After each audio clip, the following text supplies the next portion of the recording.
There doesn't seem, when I read through this bill, and from what I've seen so far, there doesn't seem to be written anywhere, Mr. Speaker, a guarantee for discussion and negotiations, and I mean particularly with reference to employees and those representatives of those employees. I can see that this would raise some concerns with those employees, and it raises some questions, I think, at least from my perspective, as to where we are going with this service and what the end result would be. The questions, I would think that we've got unions in the province of Nova Scotia that have worked long and hard for certain benefits. And I guess one of my immediate questions, what's going to happen to that hard work?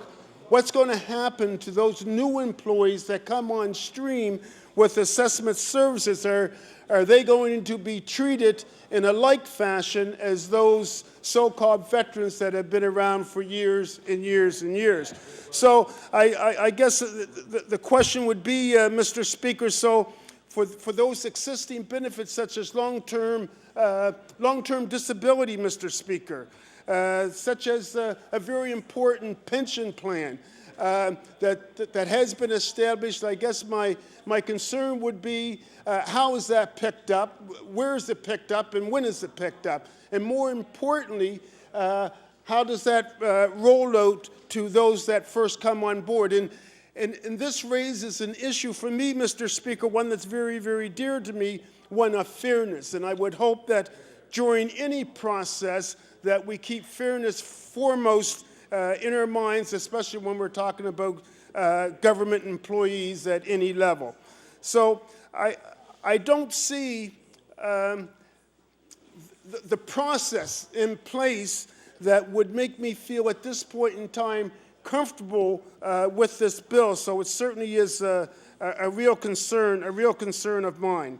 I reiterated that process for negotiation and for heart-to-heart discussion related to the transition of these services isn't one that's apparent to me. It could be here, and maybe I've missed it, and I'm sure that the minister responsible will point that out, but I looked. So if I can just return to this issue around fairness and the potential unfairness that could arise here, and there doesn't seem to be, again, Mr. Speaker, any plan that I can see that will eliminate any fears or concerns that I have around this bill and around the fairness, or I should say maybe the potential unfairness related to the bill. Again, I want to return, and I think a basic fundamental question has to be here is why. When I did a little bit of research into this bill and trying to look for some answers as to, well, why would we want to do this? What is it that inspires this sort of bill? And I haven't found the answers to that, and that's part of some of the concerns I have. And as I said in my opening remarks, Mr. Speaker, I would like to think that I would remain with an open mind. Thank you, Mr. Speaker. Honourable Member for Halifax, Clayton Park. And thank you very much, Mr. Speaker. And it's a pleasure to talk today about Bill number 94, which is the Act to establish the Property Valuation Services Corporation. And I'm sure that the speakers earlier and the minister have explained some of the detail around this act. But I think it's worthwhile just giving a bit of background in terms of how it's come to be, because this has been a fairly long process over the last 5 years. In fact, in 2001, when I sat on Halifax Regional Council, and I know again I have a colleague in the House who was there with me, at that time the government downloaded the cost of assessments to the municipalities. And that was certainly how we saw it, Mr. Speaker, as a downloading of a $14 million cost to the individual municipal units in this province. And the idea was that the municipalities would now assume the cost of the entire assessment service. We know that today is about 160 employees. The overhead for their office that was being run here by the province, all of the costs associated with assessing the properties, managing their technology, all of those costs were going to now be borne by the municipalities. And HRM's share of that was just about 50%. It came to around $7 million, which was an additional cost on the budget of HRM. And so, as you can appreciate, Mr. Speaker, the councillors were worried. And they lobbied other levels of government, and they lobbied all three parties to say that they were concerned about this additional cost. Mr. Speaker, what did happen, the change went through, the municipalities did absorb that cost, and for a number of years were paying it when they had no say in how the office was run or what was being done, whether it was efficiently run, whether it had the best equipment, whether it was properly resourced. And the change came about a couple of years ago that a committee was formed which included UNSM, and they could be involved in some of the decision-making around that office. And so bit by bit, we've moved from having municipalities pay for the service with no say in how it was run to having a committee where they had some input. And now, Mr. Speaker, we're moving to a corporation where the 160 employees of the assessment office are going to become the employees now of a brand new entity, and they will no longer be employees of Service Nova Scotia Municipal Relations, and they will no longer be direct employees of the province of Nova Scotia as they have been. And they will now have, in place of an executive director, I think they'll have a CEO, as I understand it, and they will be reporting to a board, which is a board made up of UNSM and I believe provincial people as well. But in the meantime, this actually completes that transformation that I was referring to. So it's something that the municipalities have been asking for, that they felt that if they were going to be paying these costs, they wanted to have control over just the efficiency of that office. And I will say one of the improvements this year, or in the last couple of years, has been the purchase, Mr. Speaker, of some very I would say cutting-edge technology to help manage the huge assessment base that we have in the province. Even for a small province, we have a great number of properties, and the control of that information is extremely important because it is used for provincial purposes as well. It's used for the divvying up of different grants and monies to municipalities. It's used as a basis of the value of a number of things that would be controlled by what our total assessment base is in the province or by municipality. So it's an important piece of information. It's also important to have the best geographic information to go with it. And so what has happened is the board, the committee that's been managing the assessment office for the last short while. Order, please. The member for Halifax, Clayton Park, has the floor. Thank you very much, Mr. Speaker. So as I say, the committee that had come into place to start to give the municipalities more say had made the decision to invest in this better technology, and overall that's going to make this new corporation more efficient and more effective, and that is very important because that means the dollars that are spent on this important service are going to be more effectively used, and we're going to get better value for that work, and we're also going to be better supporting our employees who are part of that system. So they, as I mentioned, they will no longer be directly civil servants as they have been. But one of our concerns in speaking to UNSM, Mr. Speaker, had been a concern for the employees when they had come to brief me, and I know they've briefed the critic from the New Democratic Party as well. During that discussion, my concern was that there would be no loss of jobs or no loss of benefits and seniority for people moving. And it is a concern, and I was sure that given the uncertainty around that entire division, there would be staff that would be very concerned about how this was going to impact them on a personal basis. Because if you've worked for many years for the government, you would want to ensure that you still had the same, just the same basic package that you were enjoying when you were in the previous job. And I've been given assurances that they will still be members of a union. I don't know if it's exactly the same, but they will still be covered by a collective agreement, and they will still have benefits that will be comparable to what they had before. So I think that's very important, and important that anybody new who's hired into the system is also going to receive, comparable pay and so on. Because transition, as you know, Mr. Speaker, can be very traumatic for the employees and for the organization. And the smoother this can be done with the least disruption for all, I think would make it all the more palatable for us moving forward. And as I say, this is a natural extension of where we were before, allowing the municipalities now to have a greater say in how it is going to be managed. In looking at the bill as well, as I say, one of our concerns was the employees' protection. The other was a smooth transition and a proper framework of accountability for the assessment service. Because we certainly now will have a system, Mr. Speaker, where the HR, not HRM, but the municipalities will be paying for this. They'll be setting the rates that we spoke about earlier on the previous bill, and they will have control over how those assessments are set.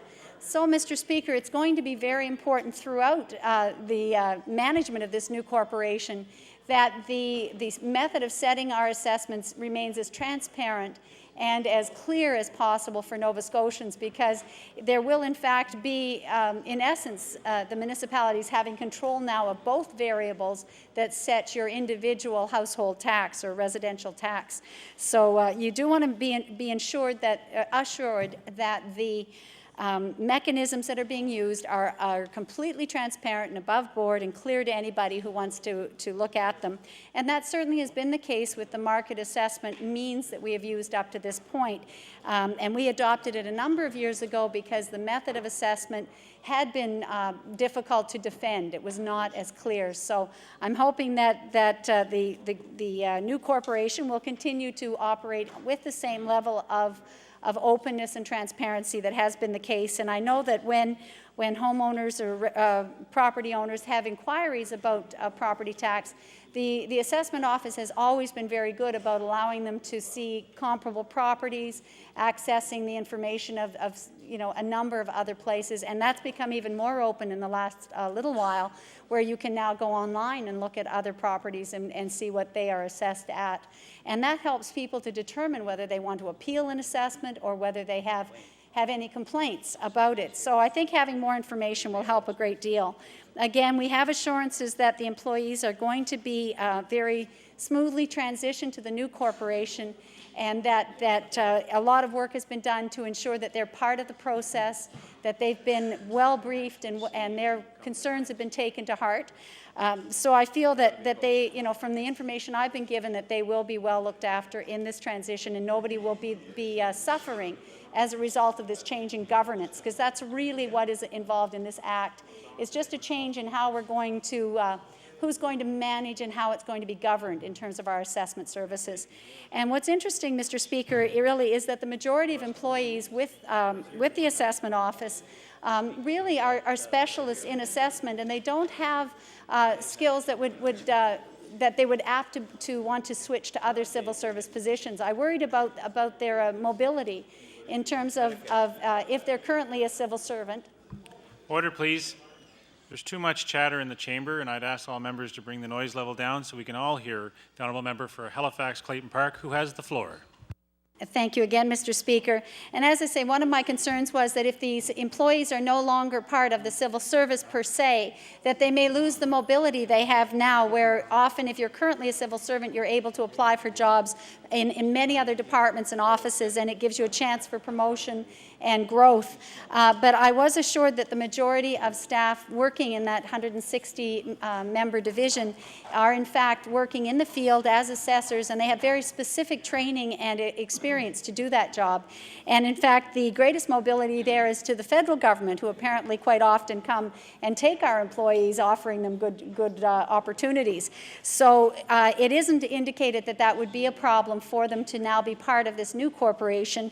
Again, they'll continue to do the same work with the same level of professionalism that we've come to rely on, and I believe that it's just a question of who they report to now that is going to be different, having, as I say, a board in place to manage the services. So really, Mr. Speaker, we're looking forward to seeing if there is any representation at law amendments, whether or not there will be individuals or organizations that may have some concern about this. We'll certainly be listening to those, but at the moment we do see this as a natural progression from the state that was instituted in 2001 when the municipalities began to bear the full cost of operating the assessment service. And I look forward to law amendments as the next step. Thank you very much, Mr. Speaker. I recognize the Honourable Minister of Human Resources to be to close debate on Bill 94, the Property Valuation Services Corporation Act. The Honourable Minister of Human Resources. Thank you very much, Mr. Speaker, and I thank my colleagues opposite for their interventions. And certainly many of them, being former municipal councillors, are well versed on the issue that the Union of Nova Scotia Municipalities have desired to have a non-for-profit corporation that would do the assessment services since they are paying for it, and this legislation allows their wishes to be fulfilled and allows the employees who currently work in Service Nova Scotia to be protected by the full benefits and measures of their employment entitlement now. So with that said, Mr. Speaker, it's my pleasure to move closure on Bill 94, legislation to establish assessment services as a municipally controlled corporation. The motion is for second reading of Bill number 94. Is the House ready for the question? All those in favour of the motion, please say aye. Contrary by nay. Motion is carried. Bill number 94, entitled An Act to Establish the Property Valuation Services Corporation. Order that this bill be referred to the Committee on Law Amendments. The Honourable Government House Leader. Yes, Mr. Speaker. I'd like to call the order of business private and local bills for second reading. Private and local bills for second reading. Yes, Mr. Speaker. I'd like to call Bill 102, the Pugwash Village Grants Act. Bill 102. Question be called. All those in favour of the motion, please say aye. Contrary by nay. Motion is carried. Oh, sorry. Honourable Minister, in our enthusiasm, we'll go to the Honourable Minister of Human Resources. I know everyone's in support of this particular bill, but I would like to move it first, Mr. Speaker. Bill 102. The motion is for second reading of Bill 102. Is the House ready for the question? With all those in favour of the motion, please say aye. Contrary by nay. Motion is carried. Bill 102, entitled An Act to Authorize the Village of Pugwash to make grants or contributions to certain organizations. Order that this bill be referred to the Committee on Private and Local Bills. The Honourable Government House Leader. Yes, Mr. Speaker. I'd like to now call Bill number 105, the Pugwash Village Capital Grants Act. Bill number 105, the Honourable Minister of Human Resources. Thank you, Mr. Speaker. It gives me great pleasure to move Bill 105, the Pugwash Municipal Grant Act. Motion is for second reading of Bill 105. Is the House ready for the question? All those in favour of the motion, please say aye. Contrary by nay. Motion is carried. Bill 105, entitled An Act to Authorize the Village of Pugwash to make a capital grant to the Pugwash District Volunteer Fire Department. Order that this bill be referred to the Committee on Private and Local Bills. The Honourable Deputy Government House Leader. Mr. Speaker, I move that you do now leave the chair and the House resolve itself into a committee of the whole House and bills. Motion is for the House. All those in favour of the motion, please say aye. Contrary by nay. Motion is carried. Here we go. We're an agreeable bunch.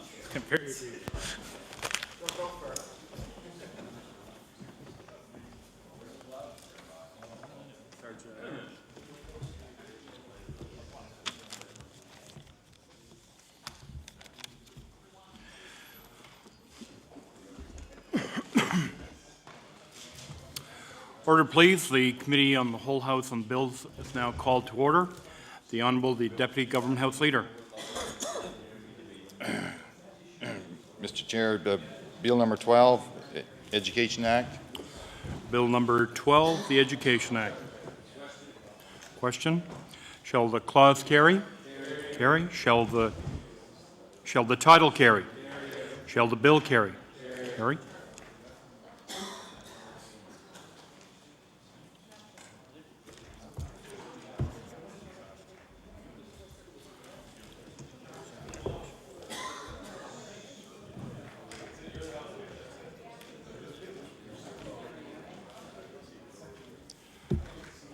Okay.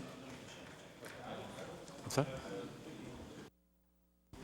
The Honourable the Deputy Government House Leader.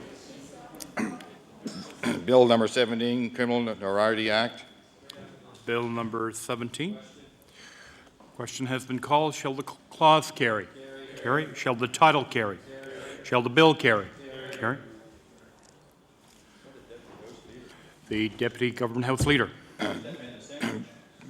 Bill number 20, Public Utilities Act. Bill number 20. Question has been called. Shall the clause carry? Shall the title carry? Shall the bill carry? Carry. The Deputy Government House Leader. Call Bill number 21, Justice Administration Amendment. Bill number 21. Question has been called. Shall the clause carry? Carry. Shall the title carry? Carry. Shall the bill carry? Carry. The Honourable the Deputy Government House Leader. Bill number 22, Motor Vehicle Act. Bill number 22. Question has been called. Shall the clause carry? Shall the title carry? Shall the bill carry? Carry. The Honourable the Deputy Government House Leader. Bill number 23, Wills Act. Bill number 23. Question has been called. Shall the clause carry? Carry. Shall the title carry? Shall the bill carry?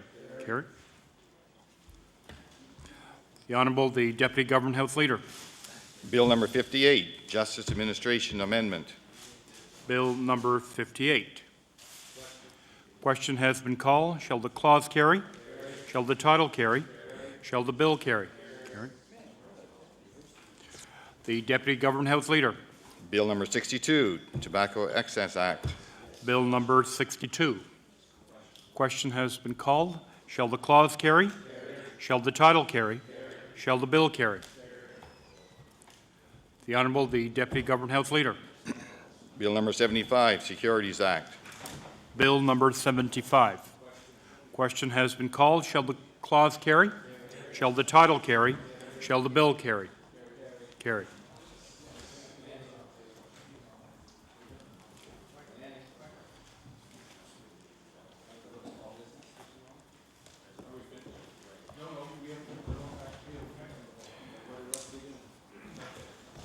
The Honourable the Government House Leader. I now move that the Committee of the Whole House do now rise and report progress.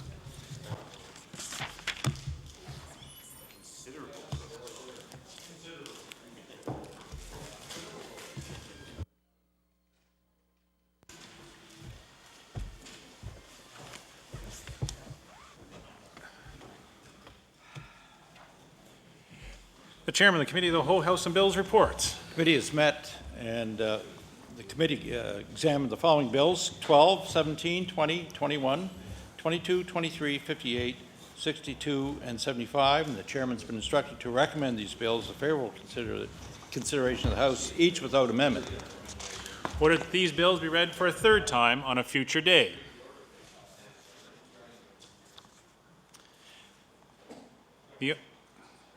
The Honourable Government. Mr. Chairman, the government's business for the day having been concluded, and tomorrow being a Liberal opposition day, I would refer the matter to the Liberal House Leader. The Honourable Liberal House Leader. Thank you, Government House Leader. Mr. Speaker, tomorrow the House will meet between the hours of 2 p.m. and 6 p.m. and following the daily order paper and question period, we will be calling Bill number 74 and Resolution number 848. I move that we do now adjourn to meet tomorrow at 2 p.m. Motion is for the House to now rise and meet tomorrow at the hour 2 p.m. Is the House ready for the question? All those in favor of the motion, please say aye. Contrary, nay. Motion is carried. We stand adjourned.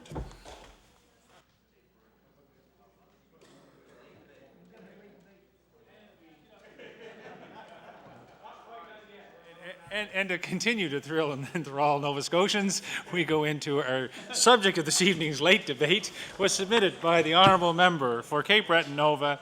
Therefore, be it resolved that this government consult with communities about their own rural economic development. The honourable member for Queens. Thank you, Mr. Speaker. This is a very important topic that I want to discuss here today. As we all know, rural economic growth is very important for Nova Scotia. We have many communities that are suffering the effects of out-migration. We have a declining business sector, and we have a decreasing tax base and few opportunities to entice young people to stay or return from work here. So rural economic development is certainly a high priority for residents of rural Nova Scotia. I want to speak on behalf of rural communities and the need for them to be a part of the rural economic development destiny. It's very important that communities are consulted about rural economic development decisions that come into their communities. And I certainly am aware that we have the good works of our regional development authorities that assist communities in looking at their potential to make decisions on what potential economic development would best be suited to their particular areas. But I also know that there is certainly a direct lack of public consultation when it comes to communities deciding their own economic future. And I want to draw your attention, Mr. Speaker, to the recent controversy happening in my own particular communities of Queens County. And in particular, I want to speak on the proposed development of a 70-acre fish farm being proposed for the communities of Port Mattoon, and in particular being developed or being proposed to be developed in Port Mattoon Bay. The communities definitely feel that they have not been part of this very important consultation process. The communities have been definitely working towards sustainable economic development in their own right. I just want to talk about the particular location for this proposed expansion. And of course, when I'm talking about this particular site, I'm sure most of us can identify with the potential growth for this area. Port Mattoon Bay is surrounded by a number of pristine beaches. Port Mattoon Island, which is under review and a request from our municipality to have a beach on Port Mattoon Island protected. The lobster fishery is the backbone of one of the industries there in Port Mattoon Bay. Port Mattoon Bay is also surrounded by other pristine beaches, Hunts Point, Somerville Beach, Womback Beach, and Carter's Beach. We have a growing tourism industry happening in Queens, and there are lots of new businesses springing up in Port Mattoon, and business people, fishermen, and community residents are telling me that they're very much afraid that this expansion is going to have a direct impact on other economic development in their area. What they're also telling me is that the lead up to the application for this license for the expansion, that communities weren't directly involved in that consultation process. They also tell me that they're quite concerned that our government departments work in silos. And what I mean by silos is that departments aren't talking to each other. They're not communicating. They're different mandates and how they're very much interconnected. What I'm hearing from community members is that they're quite concerned that the Department of Tourism has not been consulted.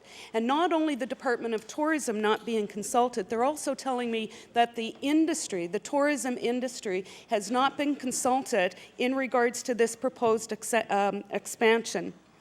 So I'd like to just put out the concern there that the Department of Tourism has a direct mandate to see the growth of tourism happen around our communities, along our coastline, and the South Shore of Nova Scotia, and in particularly Queens, we rely heavily on that industry. We've seen a lot of progressive expansion over the last several years in the tourism industry, and what I'm hearing is the tourism industry in our area has not been consulted about this particular expansion. They haven't been consulted in the ways that they feel would be most important to them, and that's understanding what the impact of this huge expansion would have on the tourism industry in Queens. Will it have a negative impact? We need to know. The industry needs to know. The industry needs to know what that impact looks like. Will it be an environmental impact? Will it be an economic impact? If it is an economic impact, we need to see the numbers. We need to know what the tourism industry feels and what the Department of Fisheries and Aquaculture can show or demonstrate, that these two industries can work hand in hand or live side by side.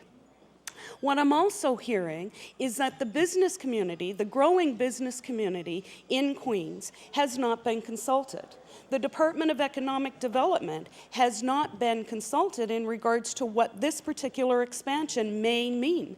And I certainly understand from the discussion paper that the Department of Fisheries and Aquaculture has produced in relation to aquaculture farming is that the mandate is that aquaculture has great potential for rural economic development and can certainly help boost the economy in rural Nova Scotia.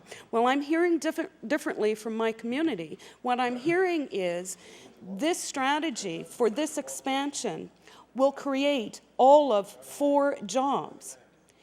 And those 4 jobs, how will they have, what economic impact will those 4 jobs have if it has a negative impact on other rural economic development in the area? Expanded growth of tourism, expanded small businesses who will rely on tourism for their bread and butter. So I'm asking if departments are speaking with one another. Are they looking at each of the department's mandates and determining or deciding whether or not each of the mandates coincide with one another, and whether or not this expansion is actually the best scenario for economic development in Port Mattoon? Port Mattoon is a growing community. We have many residents who are moving into our community, and they are setting up shop. As recently as last month, I have had calls from individuals in my community that have lost enormous amounts of money because people are not willing to develop in Port Mattoon Bay unless they are assured that this fish farm expansion does not go forward. And I'm not just talking, $2,000 or $5,000 or $10,000. I'm talking in excess of $500,000. In one case, one individual tells me that he stands to lose $480,000 in residential development in the area of Port Mattoon. Another gentleman tells me that he stands to lose $300,000 in development. This is development in the community of Port Mattoon that would see numerous spin-off jobs. So again, are our departments talking to one another? Are we consulting about what type of economic development should take place in rural Nova Scotia? And are rural communities being part of that process? Also, I'm going to ask whether or not the Department of Environment is clearly part of this process. Does the review process clearly demonstrate the concerns that my community has in relationship to the environmental regulations? And if we don't have the strictest of environmental regulations around the development of this proposed expansion, what does that mean to the communities over the next several years should this proposed expansion be allowed to be carried forward? If there is a risk to the environment, do we have the numbers? And again, can we relate that to the economic numbers of the negative impact should something happen environmentally to those pristine beach areas? So I want to conclude by saying that I would stress very importantly, that this government needs to consult with communities about their own rural economic development, and they need to be all-inclusive and partner with other departments in making sure that the mandates coincide with one another. Thank you, Mr. Speaker. Thank you. The honourable member for Digby Annapolis. Thank you, Mr. Speaker. I'm pleased to stand today and speak on rural economic development. Certainly that's what I've done all my life in my job as fishery and is as a community person.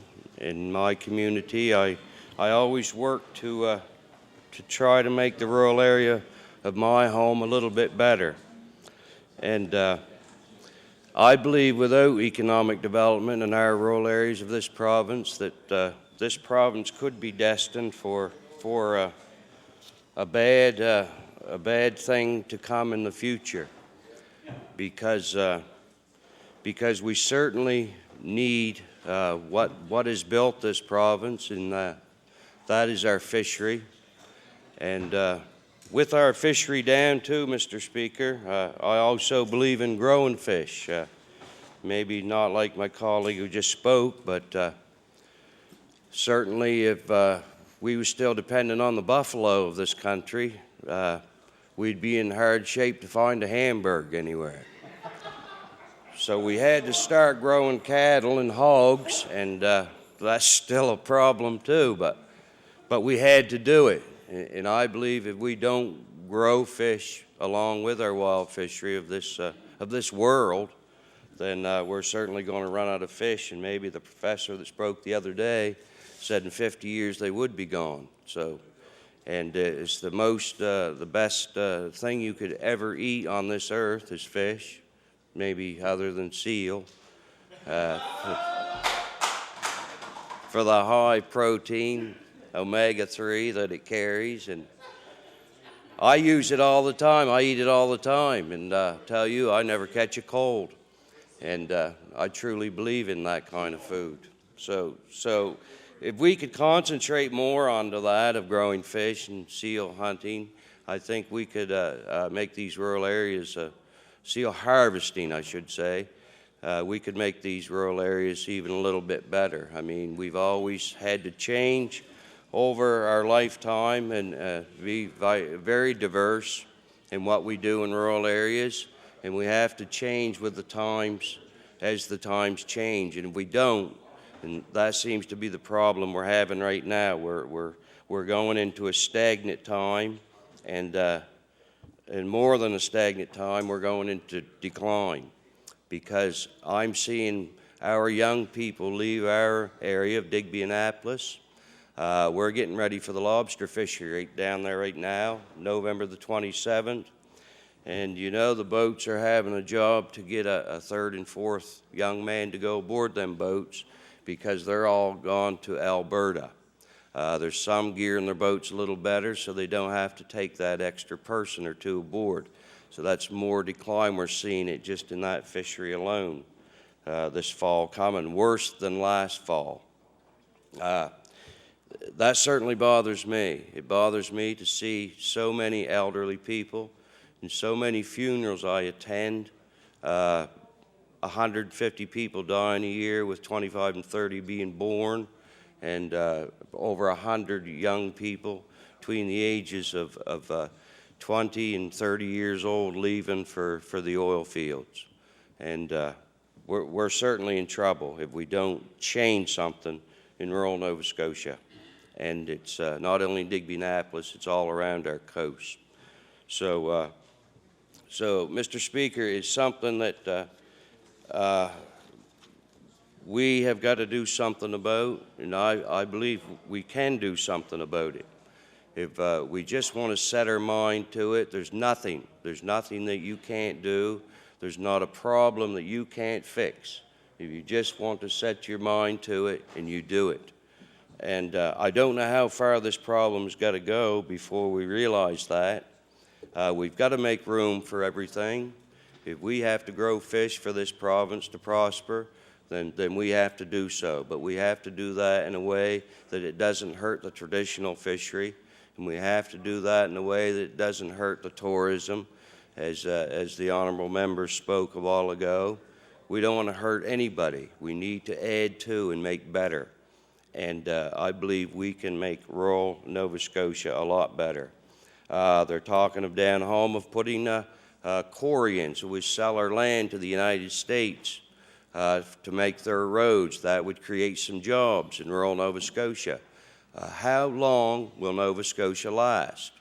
They claim if you blew up all Nova Scotia down to the water line, it won't quite cover the roads of the United States once. So how long would it take to grind up Nova Scotia? That's the question you got to ask. And how long will that be sustainable for our area? That don't work. We need renewable, sustainable resources in the coastal areas of the province, and we have them. We have that. We just have to make that better and make that work for all concerned. And anybody who don't want to see fish grow around the coastal areas, I suggest maybe they go out in the prairie somewhere where that doesn't go on, because you can't stop something like a natural resource from prospering in this province. So anyway, Mr. Speaker, I'd like to share my time with my colleague, and so with that I will close and thank you very much. The honourable member for Kings West. Thank you, Mr. Speaker, and certainly living in rural Nova Scotia, living in the Annapolis Valley, we certainly in Kings County still have some growth taking place, but rural economic development is indeed a major topic on the minds of many people. In the most recent statistical review of employment, the Annapolis Valley placed last in a tie for job opportunities. So despite some very, very good things happening, we also have a number of weaknesses. Now, I think in really all of Nova Scotia, and when I look at the riding that I represent of Kings West, I would go back to agriculture, forestry, fishing, and tourism, and the very quality of life as 5 areas that certainly can find areas of advancing rural economic development. If we take agriculture, currently, if we look at what has taken place with the growing of grapes and the development of the wine industry and tourism around the wine industry, also blueberry production. We don't find certainly blueberries rotting on the branches of the blueberry bushes, and carrots, as many as can be produced, are used by Oxford Food. So in essence, around agriculture, we have to find the niche market areas and expand and advance those. And of course, we can never forget the apple industry, and again, new varieties, new cultivars certainly need to be supported. And I think agriculture is going to take now that kind of investment to move it forward.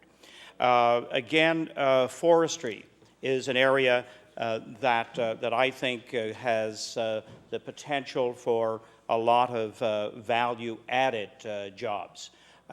One that, in my area, that did not receive any help from provincial or federal government was a box-making operation where they employed 5 people making strawberry boxes.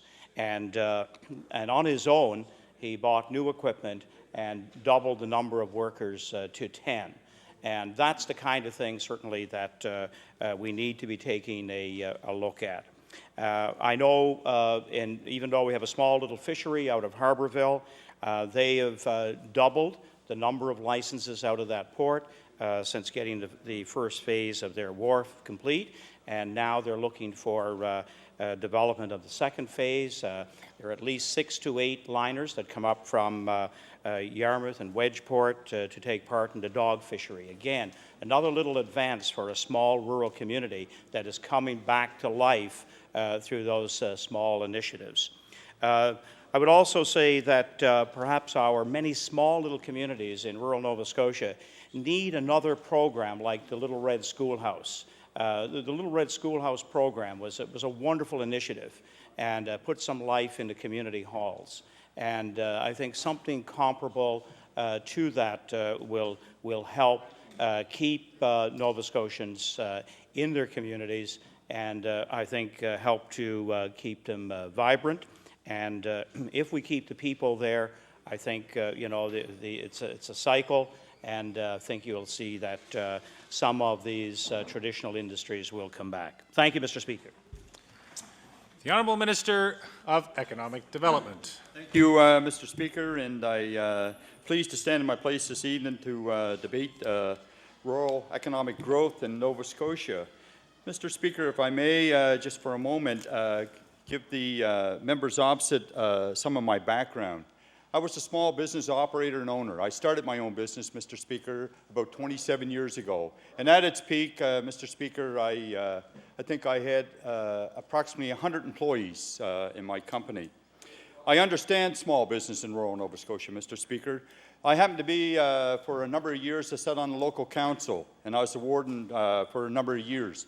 And Mr. Speaker, I can relate to what the council used to tell me as their leader and as their warden, that we do not need Halifax to come to Yarmouth to dictate what happens in Yarmouth. We want to tell Halifax what our needs are in our community. And Mr. Speaker, I am very, very pleased to be the Minister of Economic Development.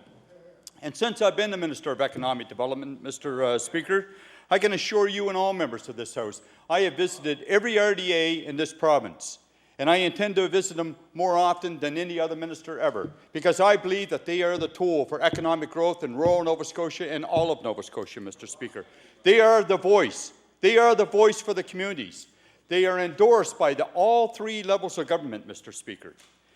I hear a little rabbit tracks over across the way, but Mr. Speaker, I can assure that member and all members that the RDAs is an organization that is working for all of Nova Scotia. And they have an excellent track record, and they are providing information to all levels of government to promote their communities. Mr. Speaker, we have, at the Office of Economic Development, have worked very closely with NSBI. We are creating new jobs in this province, Mr. Speaker. In our aerospace industry alone, we are estimating approximately 600 jobs annually for the next 10 to 15 years, Mr. Speaker. That's growth, and that's growth not only in HRM, that's all across this great province. The members opposite accompanied me on a mission here approximately a week or so ago to the southern states, and we heard firsthand of what the aerospace industry is doing in North America. In North America, Mr. Speaker. And let me tell you, that Nova Scotia ranks one of the top in North America. So that speaks for itself. It speaks to the education system we have. It speaks to a great government that Nova Scotians have. A government that listens to communities and works with the communities, Mr. Speaker. Our Michelin has 3 plants in our province, Mr. Speaker, employing over 3,000 people in rural Nova Scotia. Mr. Speaker. This government introduced the credit union program, Mr. Speaker, and it's unbelievable. The uptake on the credit union program, how that has worked for small business in rural Nova Scotia, Mr. Speaker. People are understanding now that that program is there, and it's up to each and every member of this House to let the members in their community know that that program is there. It's not only up to the Minister of Economic Development and the government, it's up to all members of the legislature to work with their communities, to work with their chambers of commerce, their boards of trades. Mr. Speaker, we can enhance economic growth all over this province, but we can only do it by working together cooperatively. It's very easy for the opposition to stand to their feet and say the sky is falling, but the sky is not falling, Mr. Speaker. This province is moving ahead. The job creation in the last 4 years by this government, Mr. Speaker, it's unheard of numbers of job creation, and not only in HRM, but in all parts of our province. I was just in the beautiful county of Queens announcing 200 jobs in that community, and people were ecstatic that our government would work with the community to develop jobs in their community. We're working in Shelburne, Mr. Speaker, with a company right now to increase up to 30, 35 jobs in that community. Mr. Speaker, but we're working all over our communities. Mr. Speaker, we're working in your community, if I may. We're talking to a company in your area to see what we can do to enhance the economic growth in your community, as we are in all members' communities, Mr. Speaker. The Office of Economic Development is not in isolation. We are there, we're open and transparent, and we are trying to put the proper tools in the hands of the communities to let the community set their own destiny. And Mr. Speaker, I can tell you that I live in rural Nova Scotia, and I'm very proud of that. I live, I think, at the beginning of Nova Scotia. Some people think it's the end, but I believe it's the beginning of Nova Scotia. It's the gateway to Nova Scotia. We have numerous tourists come through our communities, Mr. Speaker. Every year, we have an abundance of tourists come through our communities and all the surrounding communities. Well, I don't think there is an end to Nova Scotia, Mr. Speaker. I hear rabbit tracks from my own colleagues. I believe that Nova Scotia has a lot to offer, and every community has a lot to offer, Mr. Speaker. But I want to assure members of this House that the Office of Economic Development is doing everything in our power. We've heard criticism from the opposition about the out-migration of our youth. I believe what we're doing right now, we're working with the Minister of Education. We are going to get into the high schools and let the youth know, Mr. Speaker, before they go to university, what there is out there for those people to stay at home and work in their home communities. You know, that's what we need to do. We have to educate our youth to let them know the opportunities that there are at home and good paying jobs. And I would advise the members opposite to stay tuned tomorrow. There might be a good news announcement here in the province tomorrow with high-paying, good-paying jobs to this great province of ours. So you never know what might happen, Mr. Speaker. That's right. That you take it whatever you want, Mr. Speaker, but I would say stay tuned because there's lots more good news coming from this government. Under the leadership of our Premier, Rodney MacDonald, that lives in rural Nova Scotia. Mr. Speaker, he understands the needs of this province, not only in urban but in rural Nova Scotia. And he understands from agriculture to fisheries to industries to manufacturing. Mr. Speaker, this government understands. And that's why we are determined to work with each and every community in this great province of ours, not in isolation, but with the municipalities, with the RDAs, with the Chambers of Commerce. And I want to work with my colleagues across the way, Mr. Speaker. I want them to express to me the needs of their community and see what we can do collectively to work together instead of throwing rocks at one another. I think that we all have a job to do. And my job is to work with everybody in this House, Mr. Speaker, and I've tried to prove that since I've been here. And I will continue to prove that, the same as every minister on this side of the House will. And Mr. Speaker, with those few notes, I thank you and I thank my colleagues for taking the time to listen to me. I challenge them, if they have issues and concerns in their community, to bring it to this government's attention. Do not do it in isolation, work with us, and let's find a resolve to whatever the issue is in their community. And if we do it collectively, we can find that resolve. Thank you, Mr. Speaker. And with that comes the close of this evening's debate. We stand adjourned.